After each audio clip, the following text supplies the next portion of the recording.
حضرت لقمان حکیم نے اپنے بیٹے کو کہا 3 نصیحتیں تجھے کرنے لگا ہوں، یہ 3000 نصیحتوں کا خلاصہ ہے، اور ان میں بھی 2 کو یاد رکھنا، 1 کو بھول جانا۔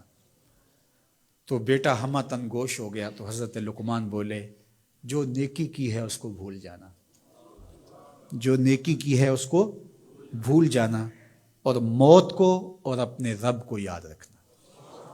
یہ میری ساری نصیحتوں کا خلاصہ ہے۔ جو نیکی کی ہے وہ بھول جانا، چاہے وہ کسی شخص کے ساتھ کی ہے، چاہے وہ نیکی عبادت کی صورت میں ہے، چاہے وہ ریاضت کی شکل میں ہے، خدمت انسانی ہے، کسی رشتہ دار کے ساتھ نیکی کی ہے، تو کہا بھول جانا جس طرح کی ہوئی نہیں ہے۔ حضرت معاذ بن جبل رضی اللہ تعالیٰ عنہ حضور کے روضہ انور کے سامنے بیٹھ کے رو رہے تھے۔ حضرت عمر گزرے تو پوچھا اے معاذ کیوں رو رہے ہو؟ کہا صاحب مزار کا ایک فرمان یاد آیا جس نے رلا دیا۔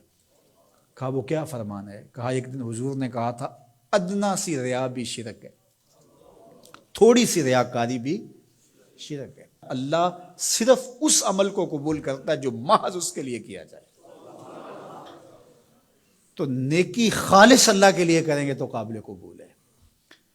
اللہ تعالیٰ غیرت والا ہے، وہ کسی اور کو اپنے ساتھ شریک ہونا پسند نہیں کرتا۔ تو جب بھی نیکی کرو، یہ سلس دین ہے، انما الاعمال بالنیات۔ اس حدیث کو علماء نے کہا ہے تیسرا حصہ دین کا اس میں ہے کہ اعمال کا دار و مدار نیتوں پہ ہے۔ نیت کا خالص ہونا شرط ہے، ورنہ محنت بھی کی، سجدے بھی کیے، خیراتیں بھی کی، سب کچھ کیا، لیکن نامہ اعمال میں 0 کو ہوگا۔ کیتی کتری پئی کھو محمد تے سکہ بنیا زردہ۔ تو ریاء سے بچنے کی تلقین کی گئی۔ حضرت لقمان حکیم نے کہا جو نیکی کی ہے اس کو بھلا دینا، اللہ کو اور اپنی آخرت کو کبھی فراموش نہ کرنا۔ جب آخرت مستحضر رہتی ہے، ہر وقت بندہ خیال میں رہتا ہے کہ میں اللہ کے حضور پیش ہونا ہے، ایک میدان لگنا ہے، وہاں ترازو گڑے گا، اعمال تولے جائیں گے، تو خود بخود اپنا محاسبہ کرتا رہتا ہے۔ یہاں وہ کچہری خرید سکتا ہے، عدالتیں خریدی جا سکتی ہیں، تھانے یہاں بک جاتے ہیں، یہاں منصف بک جاتے ہیں، لیکن وہاں اللہ کی پولیس نہیں بکے گی، وہاں کے تفتیشی نہیں بکیں گے، وہاں کے تھانے، وہاں کی کچہریاں نہیں بکیں گی، وہاں ترازو پورا وزن تولے گا۔ یوم تبلی السرائر فما لہ من قوت ولا ناصر۔ فرمایا جس دن راز کھول دیے جائیں گے، کوئی کسی کی مدد نہیں کر پائے گا، اور نہ کوئی طاقت سے اپنے عیب کھلنے سے روک سکے گا۔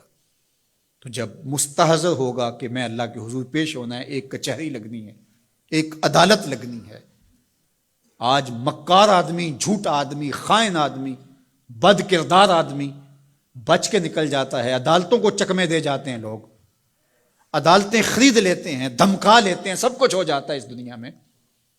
طاقتور کی کوئی بات نہیں کرتا، کمزور پھٹے چڑھا دیے جاتے ہیں، لیکن ایک عدالت ایسی لگنے والی ہے جہاں انصاف ہوگا، جہاں عدل ہوگا۔ تو اس لیے کہا کبھی اس کو فراموش نہیں کرنا، اور دوسرا اپنے رب سے کبھی بھی غافل نہیں ہونا۔ اپنے رب سے جو غافل ہو جاتا ہے وہ زندگی کے مقصد کو کھو بیٹھتا ہے، اور اسی کو رومی کہتے ہیں دنیا ہے یہ چیز، دنیا از خدا غافل بدن۔ دنیا کیا ہے؟ کہا سونے چاندی ہیرے جواہرات کا نام دنیا نہیں ہے، خدا سے غافل ہو جانے کا نام دنیا ہے۔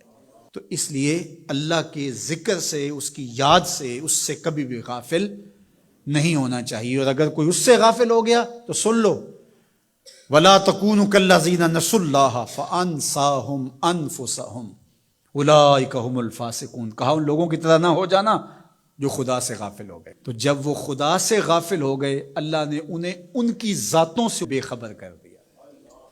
کسی نے کہا اقبال سے کہ تو نے خود ہی کا سبق کہاں سے لیا تھا؟ کہا قرآن کی اس آیت سے لیا تھا۔